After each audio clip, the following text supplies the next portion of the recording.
प्रिय बच्चों, आइए हम लोग एक टॉपिक के साथ आगे बढ़ते हैं और आज का टॉपिक हमारा है मैट्रिक्स। तो सबसे पहले ये समझते हैं कि मैट्रिक्स कहते किसको हैं, मैट्रिक्स होती क्या है।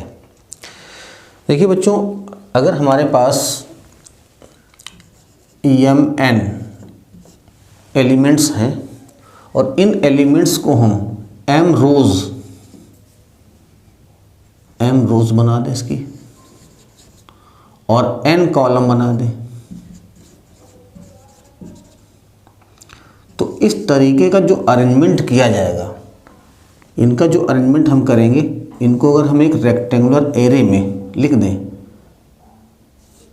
इस तरीके से m रोज और n कॉलम्स, तो ये अरेंजमेंट कहलाएगा मैट्रिक्स। अब डिफाइन कैसे करते हैं, तो बहुत आसान है। If mn elements are arranged in a rectangular array in m rows and n columns, then this arrangement is called matrix। तो मैट्रिक्स अगर लिखनी है, सपोज करिए हम एक लिख के दिखाते हैं आपको। हमारे पास जो पहला एलिमेंट होगा, ये जो हम लिखते हैं यहाँ पर, ये भी बहुत स्पेसिफिक चीज़ है। जैसे ये लिखा 1 1, इसका मतलब क्या हुआ, इसका मतलब हुआ ये फर्स्ट रो और फर्स्ट कॉलम, फर्स्ट रो और फर्स्ट कॉलम का एलिमेंट है। जब यहाँ पे लिखते हैं 1 2, तो रो फर्स्ट और कॉलम सेकंड, ये फर्स्ट कॉलम ये सेकंड कॉलम। इसी तरीके से फर्स्ट रो थर्ड कॉलम का एलिमेंट है और लास्ट में आ जाएगा फर्स्ट रो और nth कॉलम। सेकंड लिखेंगे second row first column A22 A23 और यहाँ पर आ जाएगा A2n।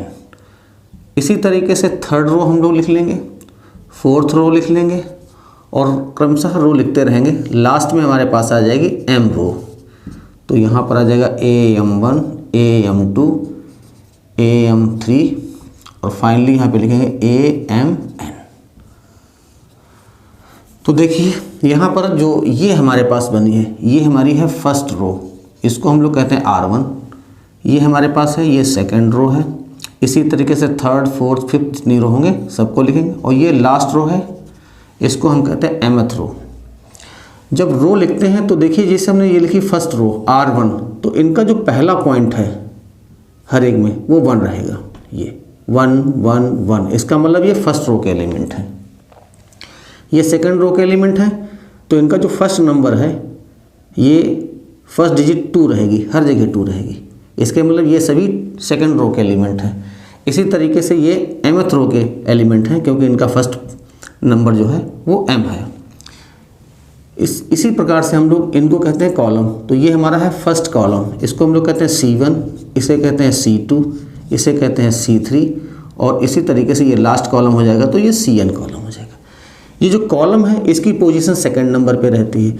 तो यहाँ पे 1 लिखा, तो देखिए सेकंड डिजिट यहाँ पे 1 है, तो ये 1 1 1 रहेगा।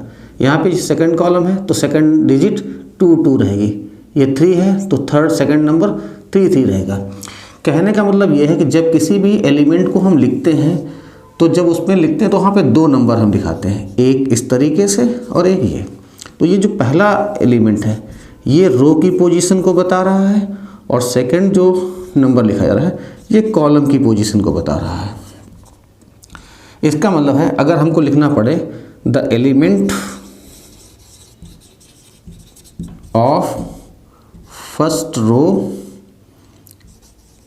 एंड थर्ड कॉलम, तो हम लिखेंगे A13। इसको हम लोग इस तरीके से भी लिख सकते हैं और इस तरीके से भी लिख सकते हैं, 1 कॉमा एलिमेंट ऑफ मैट्रिक्स। किसका लिखेंगे, मैट्रिक्स। मैट्रिक्स कौन है, A है। इसी तरीके से अगर हमें कोई जनरल एलिमेंट लिखना पड़े तो हम यहाँ लिख देंगे I, J, jth element, I, jth element of matrix A, इसको डिनोट करेंगे Aij। तो ये चीज़ हमको ध्यान रखनी है। कभी भी जब हम लिखते हैं Aij, इसका मतलब होता है कि हम लिख रहे हैं I row and jth column का element. It means it is the element having the position I jth in the matrix A।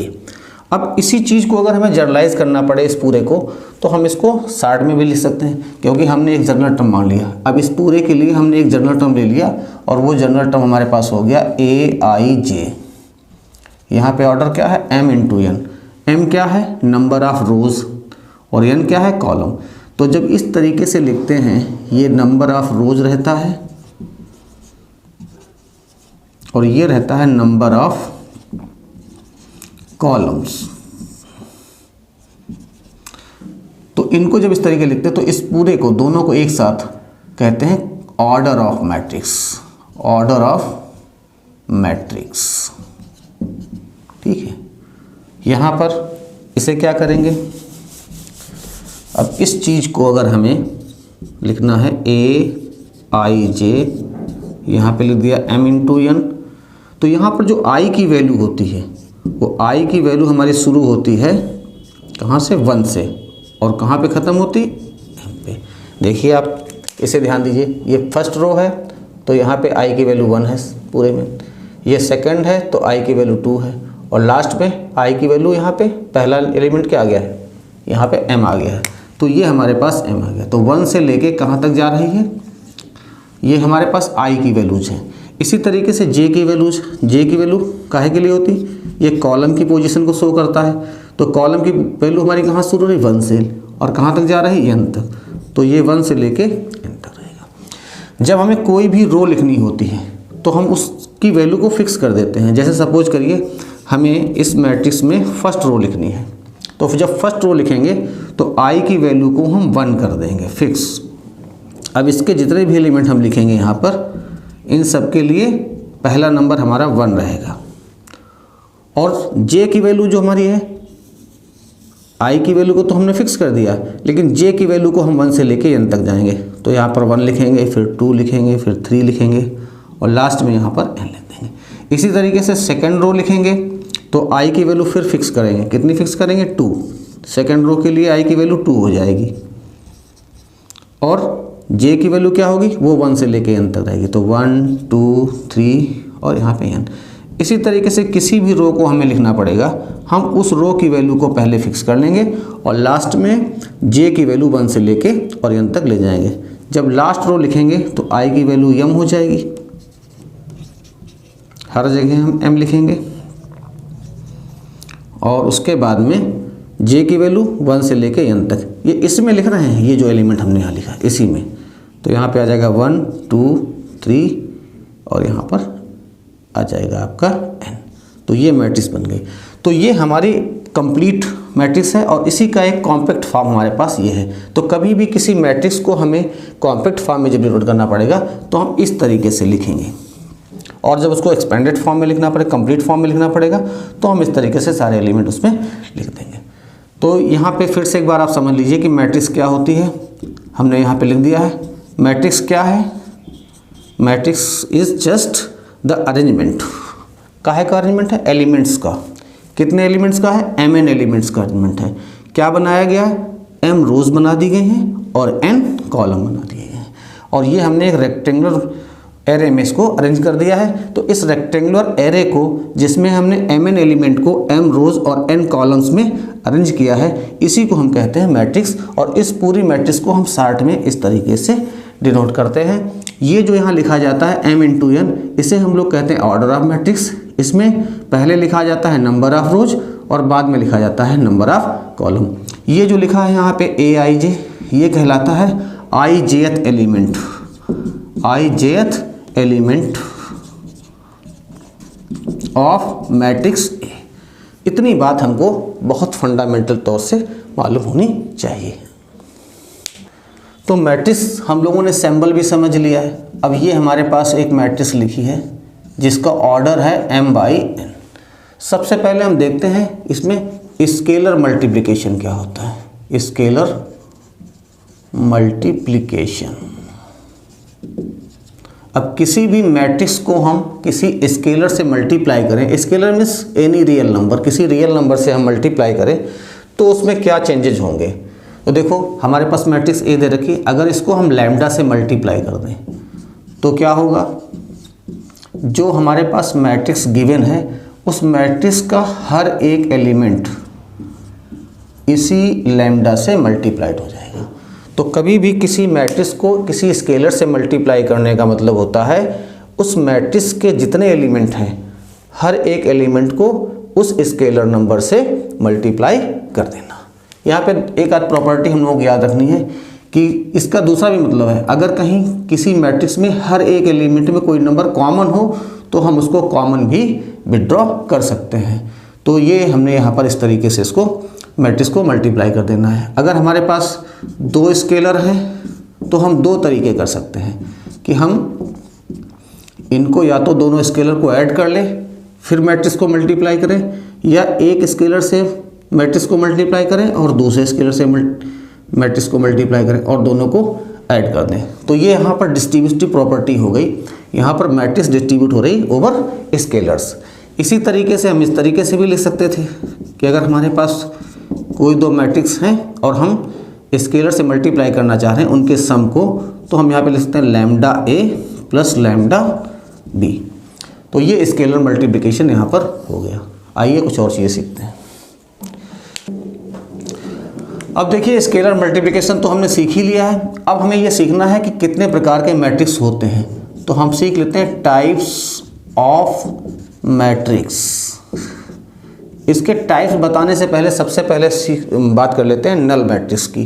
तो कोई भी मैट्रिक्स हो, किसी भी ऑर्डर की मैट्रिक्स हो आपकी, अगर उस मैट्रिक्स का हर एक एलिमेंट जीरो है तो उसको कहा जाएगा नल मैट्रिक्स। तो a matrix which has every element as zero, the entries of a matrix are zero is called null matrix. तो कोई भी मैट्रिक्स जिसकी हर एक एंट्री हर एक एलिमेंट जीरो होता है उसे हम लोग कहते हैं नल मैट्रिक्स। उसमें एलिमेंट कितने भी हों, किसी भी ऑर्डर की मैट्रिक्स हो, लेकिन अगर उसका हर एक एलिमेंट जीरो है तो वो कहलाएगी नल मैट्रिक्स। अब देखिए कुछ और मैट्रिक्स सीख लेते हैं। यहाँ पर हमने एक मैट्रिक्स यहाँ पे लिख ली है, अब यहीं से हम सारी चीज़ें सीख लेंगे। अगर हमारे पास कोई एक मैट्रिक्स ऐसी है जिसमें m की वैल्यू 1 है। अब m क्या होता है भाई, तो m तो हम जान चुके हैं, ये नंबर ऑफ रोज होता है, नंबर ऑफ रोज। तो नंबर ऑफ रोज यहाँ पे कितना है 1। तो किसी भी मैट्रिक्स में अगर 1 रो है, नंबर ऑफ रो 1 है, तो उस मैट्रिक्स को हम कहते हैं row matrix. Row matrix define करना बहुत आसान है। कैसे डिफाइन करेंगे? A matrix is said to be row matrix if it has only 1 row. किसी भी मैट्रिक्स में केवल एक रो है तो उसे हम कह देंगे रो मैट्रिक्स। इसी तरीके से सेकंड नंबर आ जाते हैं, इसे कहते हैं n इज इक्वल टू 1। तो n इज इक्वल टू 1 का मतलब क्या हुआ? n क्या होता है? Number of column. तो किसी भी मैट्रिक्स में अगर केवल एक कॉलम है तो उस मैट्रिक्स को हम कहते हैं कॉलम मैट्रिक्स। क्या कहेंगे?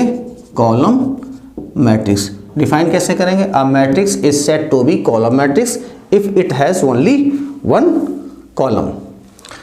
नंबर 3 पे आ जाते हैं हम लोग। अब देखिए अगर हमारे पास कोई मैट्रिक्स ऐसी है जिसमें नंबर ऑफ रोज m ज़्यादा है और नंबर ऑफ कॉलम्स कम है। रो ज़्यादा है, रो हमारे पास कई हैं और कॉलम हमारे पास कम है। तो number of columns is less then the number of रोज, या यूँ कहें number of rows is more than the number of column. तो देखिए जो मैट्रिक्स बनती है इस तरीके से बन जाती है मैट्रिक्स। तो इसको हम लोग क्या कहते हैं? इसे हम लोग कहते हैं वर्टिकल मैट्रिक्स।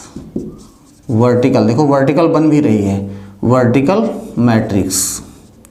इसी तरीके से अगर कोई मैट्रिक्स ऐसी है जिसमें नंबर ऑफ रोज तो कम है लेकिन नंबर ऑफ कॉलम्स ज़्यादा है। अब देखिए जैसे अगर हम यहाँ पे नंबर ऑफ रोज कम कर दें और नंबर ऑफ कॉलम ज़्यादा कर दें तो मैट्रिक्स हमारी इस तरीके से हॉरिजॉन्टली एक्सपेंड हो रही है। तो इसको हम लोग कहते हैं हॉरिजॉन्टल मैट्रिक्स। Horizontal matrix. इसके बाद में जो मैट्रिक्स हमें पढ़नी है ये बहुत हमारे लिए इंपॉर्टेंस रखती है। क्या है? अगर कोई मैट्रिक्स ऐसी हो कि जिसमें दोनों इक्वल हों, नंबर ऑफ रो और नंबर ऑफ कॉलम दोनों इक्वल हों, तो ऐसी मैट्रिक्स को कहा जाता है square matrix. Square matrix define कैसे करते हैं? A matrix is said to be square matrix if the number of rows is equal to the number of columns. कोई भी मैट्रिक्स हो जिसमें नंबर ऑफ रो और नंबर ऑफ कॉलम इक्वल होंगे उसको हम लोग क्या कहेंगे? स्क्वायर मैट्रिक्स कहेंगे।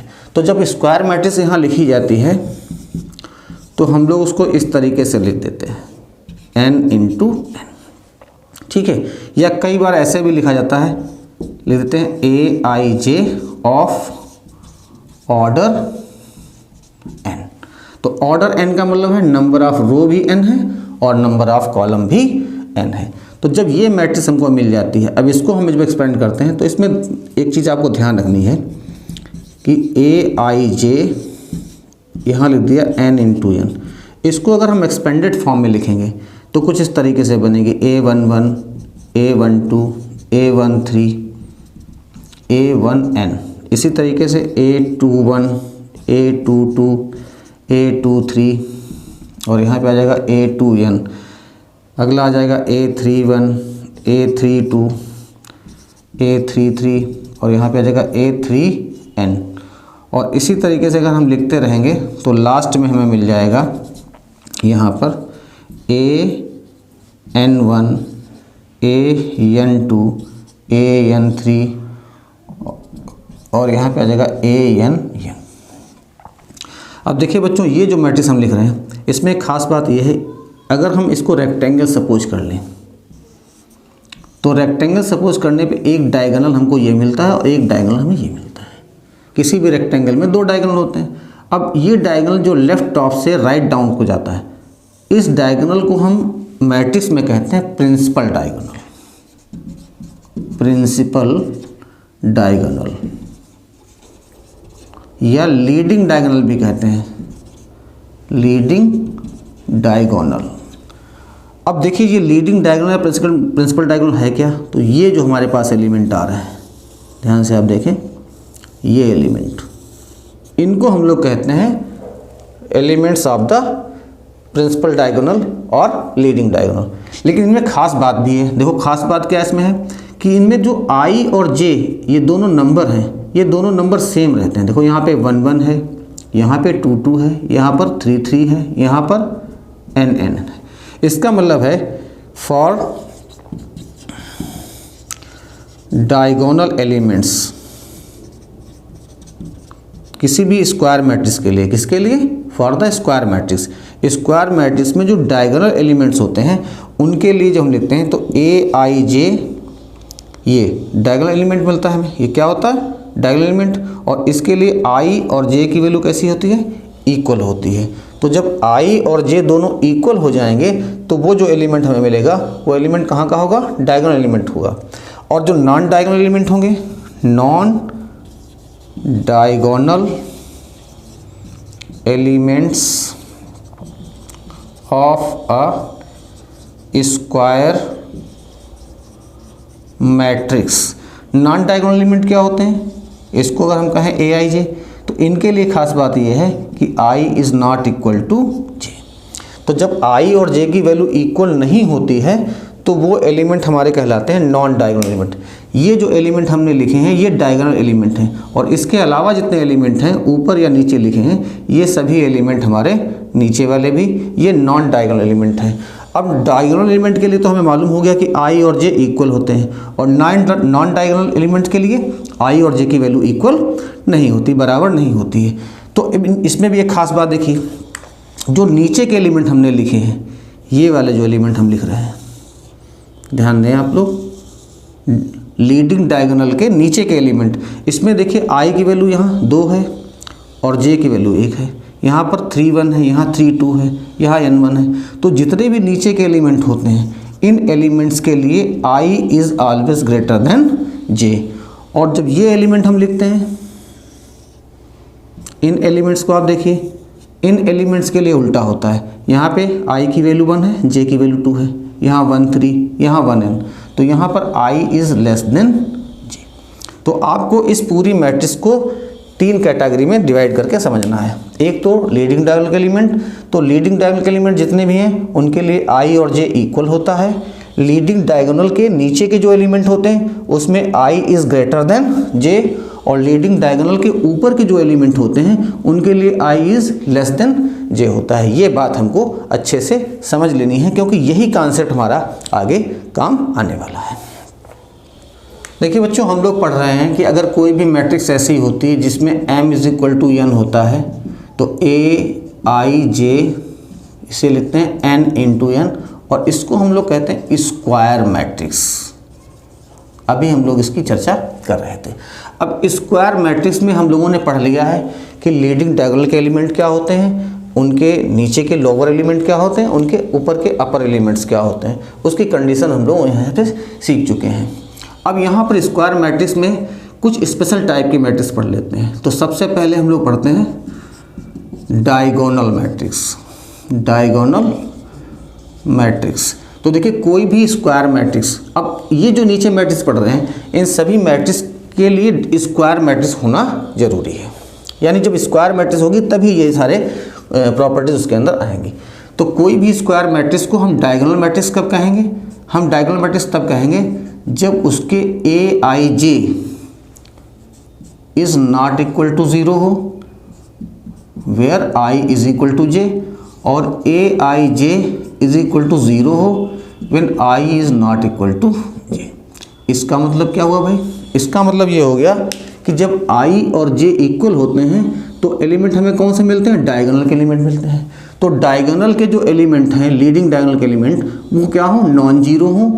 और जब I is not equal to j होता है तो हमें बाकी सारे एलिमेंट मिलते हैं जो लीडिंग डायगोनल के अलावा के एलिमेंट होते हैं। तो बाकी सारे एलिमेंट क्या हो? वो जीरो हो जाएं। तो कोई भी स्क्वायर मैट्रिक्स डायगोनल मैट्रिक्स कहलाती है जब उसके नॉन डायगोनल के एलिमेंट जीरो हों और डायगोनल के एलिमेंट क्या हो? नॉन जीरो हों। Is it clear? चलिए आगे बढ़ते हैं, एक और वैरायटी सीखते हैं। अगर हमारे पास कोई ऐसी मैट्रिक्स हो जिसमें स्केलर मैट्रिक्स कहते थे, स्केलर मैट्रिक्स नाम लिख देते हैं पहले, फिर बात करते हैं इसकी। स्केलर मैट्रिक्स, स्केलर मैट्रिक्स क्या होती? अब कोई ऐसी मैट्रिक्स हो जिसके लीडिंग डायगोनल के एलिमेंट क्या हो? स्केलर हो, कोई फिक्स नंबर हो। I is equal to j का मतलब है लीडिंग डायगोनल के एलिमेंट, और लीडिंग डायगोनल एलिमेंट क्या हो? सभी इक्वल हो और नॉन जीरो हो, इक्वल भी हो और नॉन जीरो हो। और Aij, बाकी सारे एलिमेंट जो लीडिंग डायगोनल के अलावा एलिमेंट हैं वो सभी क्या हो? वो जीरो हो। तो ऐसी मैट्रिक्स को हम लोग कहते हैं स्केलर मैट्रिक्स। इसे हम क्या कहेंगे? Scalar matrix. अभी हम लोग एग्जाम्पल से समझ लेंगे इसको। इसमें एक बात यहाँ पर ध्यान रखने वाली बात है कि अगर कोई ऐसी मैट्रिक्स हो जिसके लीडिंग डायगोनल के एलिमेंट और नॉन लीडिंग डायगोनल के एलिमेंट सभी एलिमेंट जो हैं वो जीरो हो जाएं तो उसको हम लोग कहते हैं नल मैट्रिक्स। उसे क्या कहते हैं? Null matrix. अगर k की वैल्यू यहाँ जीरो बन जाए इस स्केलर मैट्रिक्स में तो ये मैट्रिक्स हमारी बन जाएगी नल मैट्रिक्स। एक और चीज़ देख लेते हैं यहाँ पे, आइडेंटिटी मैट्रिक्स। मैट्रिक्स ये क्या होती है भाई? देखिए अगर हमारे पास कोई एक ऐसी मैट्रिक्स है जिसमें इस k की वैल्यू 1 है, यानी लीडिंग डायगोनल का हर एलिमेंट 1 है और बाकी जो सारे एलिमेंट हैं वो क्या हैं? वो 0 हैं। तो ऐसी मैट्रिक्स को हम लोग कहते हैं आइडेंटिटी मैट्रिक्स। आइडेंटिटी मैट्रिक्स उस मैट्रिक्स को कहा जाता है जिसकी जो स्क्वायर मैट्रिक्स हो और उसकी लीडिंग डायगोनल जो प्रिंसिपल डायगोनल है उसके सभी एलिमेंट 1 हो, उनके अलावा बाकी सभी एलिमेंट 0 हो। इसका एक गुण होता है कि जब इसे किसी भी मैट्रिक्स से मल्टीप्लाई किया जाता है उसी ऑर्डर की स्क्वायर मैट्रिक्स से, तो ये उसमें कोई चेंज नहीं करती है। जैसे सपोज करिए अगर हमने In लिख दिया, In का मतलब n ऑर्डर का की आइडेंटिटी मैट्रिक्स, और इसको हम a से मल्टीप्लाई करें, an का मतलब है n ऑर्डर का एक स्क्वायर मैट्रिक्स है, और इन दोनों का प्रोडक्ट करेंगे तो ये हमेशा वही मैट्रिक्स आ जाएगी क्योंकि ये आइडेंटिटी है। आइडेंटिटी से किसी भी नंबर को किसी भी मैट्रिक्स को मल्टीप्लाई करने पर उसमें कोई चेंज नहीं होता है, तभी इसको आइडेंटिटी कहा जाता है। यहाँ पर थोड़ा सा हम एक एग्जाम्पल बना के आपको दिखाते हैं। देखिए जैसे हम लोग एक थर्ड ऑर्डर की मैट्रिक्स ले लेते हैं। अब थर्ड ऑर्डर की मैट्रिक्स हमने यहाँ ले ली, इसको हम लेते हैं a इज इक्वल टू, अब यहाँ हमने दिया 1 0 0 0 2 0 0 0 -3। अब देखिए इसमें जो लीडिंग डायगोनल के एलिमेंट हमारे हैं ये एलिमेंट हमारे नॉन जीरो हैं और बाकी सभी एलिमेंट हमारे जीरो हैं।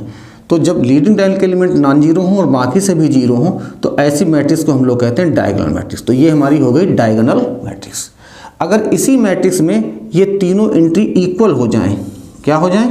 इक्वल हो जाएं। सपोज करिए यहाँ 5 है, 0 5 0 0 0 5। अब तीनों ये नंबर इक्वल हैं और 1 के अलावा कोई नंबर है, ठीक है। तो नॉन जीरो नंबर हो और यहाँ पे तीनों इक्वल एंट्री हो जाए तो इस मैट्रिक्स को हम कहते हैं स्केलर मैट्रिक्स। और अगर ये 5 की जगह पे 1 हो जाए, यही नंबर हमारे पास इस तरीके से बन जाए 1 0 0 0 1 0 0 0 1। अब देखिए ये 1 1 1 आ गया, तो इसको हम लोग कहते हैं आइडेंटिटी मैट्रिक्स। तो डायगोनल मैट्रिक्स के लिए ये नंबर डिफरेंट हैं तो डायगोनल बनेगी, तीनों नंबर इक्वल हैं तो स्केलर बनेगी, और तीनों नंबर 1 हैं तो ये हमारी बन जाएगी आइडेंटिटी मैट्रिक्स। ये चीज़ हमको अच्छे से समझ लेनी चाहिए।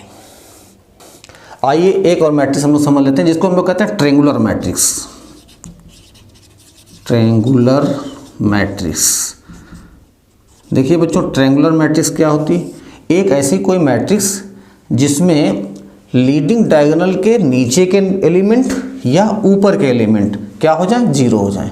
कोई भी एक मैट्रिक्स जिसमें क्या हो, कंडीशन हो, एक कंडीशन ये हो सकती है कि when i is greater then j, ये क्या हो जाए? aij इज इक्वल टू 0 हो जाए, ये सभी एलिमेंट जीरो हो जाए और बाकी इसके अलावा जो एलिमेंट है वो नॉन जीरो रहें। aij non zero when i is less than और इक्वल टू j। ये या फिर ऐसा हो जाए aij is equal to 0 when i is less than j और aij is not equal to 0 when i is greater than equal to j। इसका मतलब ये है कि कोई भी एक ऐसी मैट्रिक्स हम लिख लें जिसके लीडिंग डायगोनल के नीचे के सभी एलिमेंट जीरो हों या ऊपर के सभी एलिमेंट जीरो हो जाएं, तो ऐसी मैट्रिक्स को कहा जाता है ट्रायंगुलर मैट्रिक्स। दो तरीके की होती है, जैसे नीचे के सभी एलिमेंट जीरो हो जाएंगे तो उसको हम लोग कहेंगे upper triangular matrix, upper triangular matrix. और जब ऊपर के सभी एलिमेंट जीरो हो जाएंगे, नीचे के नॉन जीरो रहेंगे, तो इसे हम लोग कहेंगे लोअर ट्रायंगुलर मैट्रिक्स। तो देखिए आप इसको लिखेंगे तो इस तरीके से लिख लेंगे, जैसे सपोज करिए आपने लिखा 1 0 1 2 3 0 5 7 0 0 -1। अब देखिए लीडिंग डायगोनल हमारा ये है और इसके नीचे के सभी एलिमेंट हैं जीरो, तो जब नीचे के सभी एलिमेंट जीरो हो जाएंगे तो ये बन जाएगी हमारी अपर ट्रायंगुलर मैट्रिक्स।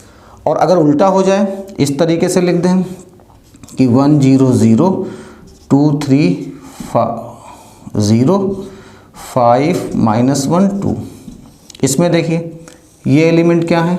ये हमारा है लीडिंग डायगोनल, और लीडिंग डायगोनल के ऊपर के सभी एलिमेंट क्या हैं? सारी एंट्रीज जीरो हो गई, तो इसको हम लोग कहेंगे लोअर ट्रायंगुलर मैट्रिक्स। तो अब ये जो मैट्रिक्स हम पढ़ रहे थे यहाँ पे, इनके सबके लिए स्क्वायर मैट्रिक्स होना जरूरी है। अगर कोई मैट्रिक्स स्क्वायर मैट्रिक्स है तो वो डायगोनल हो सकती है, स्केलर हो सकती है, आइडेंटिटी हो सकती है और ट्रायंगुलर मैट्रिक्स होती है। यहाँ पे एक बात और समझने वाली ये है कि कोई भी स्केलर मैट्रिक्स है, इसको हम डायगोनल भी कह सकते हैं। डायगोनल मैट्रिक्स को स्केलर नहीं कह सकते, लेकिन स्केलर को हम डायगोनल कह सकते हैं। इसी तरीके से आइडेंटिटी को हम स्केलर भी कह सकते हैं और डायगोनल भी कह सकते हैं। लेकिन चूंकि इनके अंदर एक स्पेसिफिक गुण आ गया है, प्रॉपर्टी आ गई है, तो due to that property we identify these matrix by using their distinct names. तो इनके चूंकि डिस्टिंक्ट नेम्स हैं तो वही हमें यूज ही करने चाहिए। तो ये सारी चीज़ें हमको अच्छे से समझ लेनी है। अगले वीडियो में हम लोग मिलेंगे तो फिर हम लोग इस पे आएंगे कि इनका अलजेब्रा क्या होता है, मैट्रिक्स का एडिशन कैसे करते हैं, उनकी इक्वलिटी कैसे करते हैं, उनको मल्टीप्लाई कैसे करते हैं, और वो तमाम प्रॉपर्टीज़ उनका ट्रांसपोज कैसे करते हैं। इसकी चर्चा हम लोग अगले वीडियो में करेंगे। तब तक आप लोग इसको देखिए और इसको समझिए। Thank you.